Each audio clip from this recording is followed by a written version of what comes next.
స్పష్టంగా చెప్పడం జరిగింది, మేనిఫెస్టోలో పెట్టడం జరిగింది.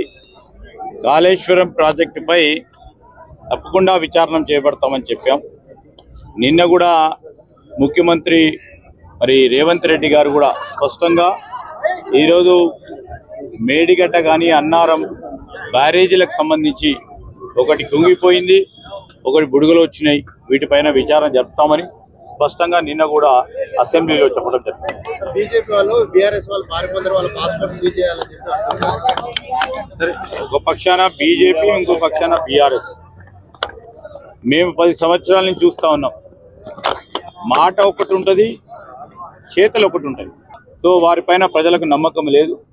ఎందుకంటే రేపు రాబోయే పార్లమెంట్ ఎన్నికల్లో బీజేపీ పార్టీ వారు మళ్ళా రాజకీయ అంశాన్ని ముందుకు పెట్టి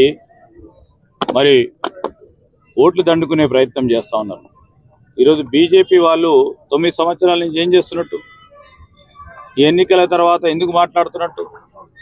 9 సంవత్సరాలు వారితోని చట్టా పట్టాలు వేసుకొని తిరిగి ఇప్పుడు మాట్లాడుతూ ఉన్నా అంటే రాజకీయ కోణంలో మాట్లాడుతాను తప్ప వారి చేతుల్లో ఎప్పుడు కూడా చూపెట్టలేదు, చూపెట్టబోరు అని ప్రజలందరికీ కూడా నమ్మకం.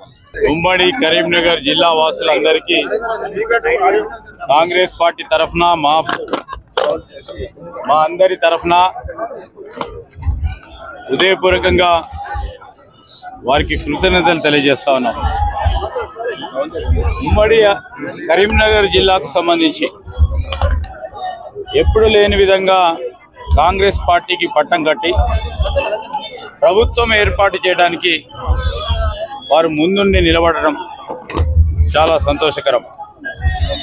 మేము వారందరికీ మనవి చేస్తా ఉన్నాం, ఏదైతే 6 గ్యారెంటీలు మీ ముందట ఉంచడం జరిగిందో, ఎవరు ఎన్ని అనుమానాలు సృష్టించినా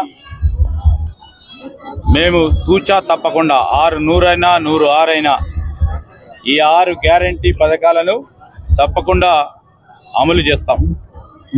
ఇప్పటికే 2 గ్యారెంటీ పథకాలను అమల్లోకి తీసుకొచ్చాం. యావత్ మహిళా సోదరిమణులందరూ కూడా చాలా సంతోషంగా ఉన్నారు. ఈరోజు మహిళా సోదరిమణులందరూ కూడా స్వేచ్ఛగా ఎక్కడికి పోవాలంటే ఎక్కడికైనా పోవచ్చు, ప్రయాణం చేయవచ్చు. వారి అవసరాల నిమిత్తం ఏ ప్రాంతానికైనా పోయి తిరిగి ఇంటికి వస్తాం. రూపాయి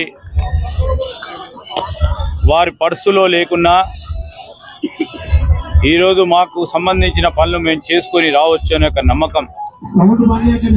మహిళల సాధారికత సంబంధించిన అంశంలో ఒక ప్రధానంగా నిలబడాలని ఈరోజు ఉచిత బస్సు ప్రయాణ సౌకర్యాన్ని మొట్టమొదటిసారి ఈ రాష్ట్రంలో మేము ప్రారంభించడం, ఆ మహిళా సోదరిమణులతో పాటు ఈరోజు 10 లక్షల రూపాయల వరకు రాజీవ్ ఆరోగ్యశ్రీ కార్యక్రమాన్ని మొదలుపెట్టడం, ఇంకో 2 పథకాలను కూడా 6 గ్యారెంటీలో ఇంకో 2 పథకాలను కూడా అతి త్వరలో మొదలు పెట్టబోతా ఉన్నాం. ఈరోజు యావత్ రాష్ట్రానికి సంబంధించిన ప్రజానికానికి 2014 కంటే ముందు ఏ రాష్ట్రం గురించి ఏ ఆలోచనను పెట్టుకొని వారి ఆశయాలకు అనుగుణంగా ఆ రోజు ఉద్యమించి ప్రతి ఒక్క ప్రజానికము కోరటం జరిగిందో 10 సంవత్సరాల కాలం పాటు వారు వేచి చూశారు, అవకాశం ఇచ్చారు టీఆర్ఎస్ పార్టీ ప్రభుత్వానికి.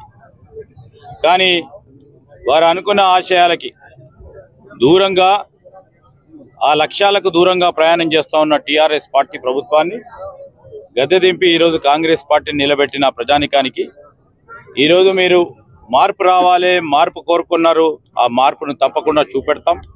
రాష్ట్ర ప్రజానికానికి చూపెడతాం, ప్రభుత్వ యంత్రాంగాల్లో చూపెడతాం, ప్రభుత్వ పనితీరులో చూపెడతాం, మా సంక్షేమ పథకాల్లో చూపెడతాం, మా అభివృద్ధి రంగంలో చూపెడతామని ఈ రాష్ట్ర ప్రజలందరికీ తెలియజేస్తూ మా ఉమ్మడి కరీంనగర్ జిల్లా వాసులతో పాటు ఈ కరీంనగర్ పట్టణ వాసులకు సంబంధించి అదేవిధంగా ఈరోజు కాంగ్రెస్ పార్టీని పదవి ఉన్నా లేకున్నా సోదరులు నరేందర్ రెడ్డి గారితో పాటు అనేక మంది మిత్రులు ఈరోజు పార్టీని నిలబెట్టే ప్రయత్నం చేయడంతో పాటు మేము పార్టీ వాసులందరినీ కూడా కోరుతా ఉన్నాం, ఒక మంచి వాతావరణంలో పార్టీ టికెట్ ఇచ్చిన సోదరులు శ్రీనివాస్ గారికి పూర్తి స్థాయిలో సహకరించి ప్రయత్నం చేసిన ప్రతి ఒక్క కాంగ్రెస్ పార్టీ సోదరులకు సోదరిమణులందరికీ కూడా ప్రత్యేక కృతజ్ఞతలు తెలియజేస్తా ఉన్నాను.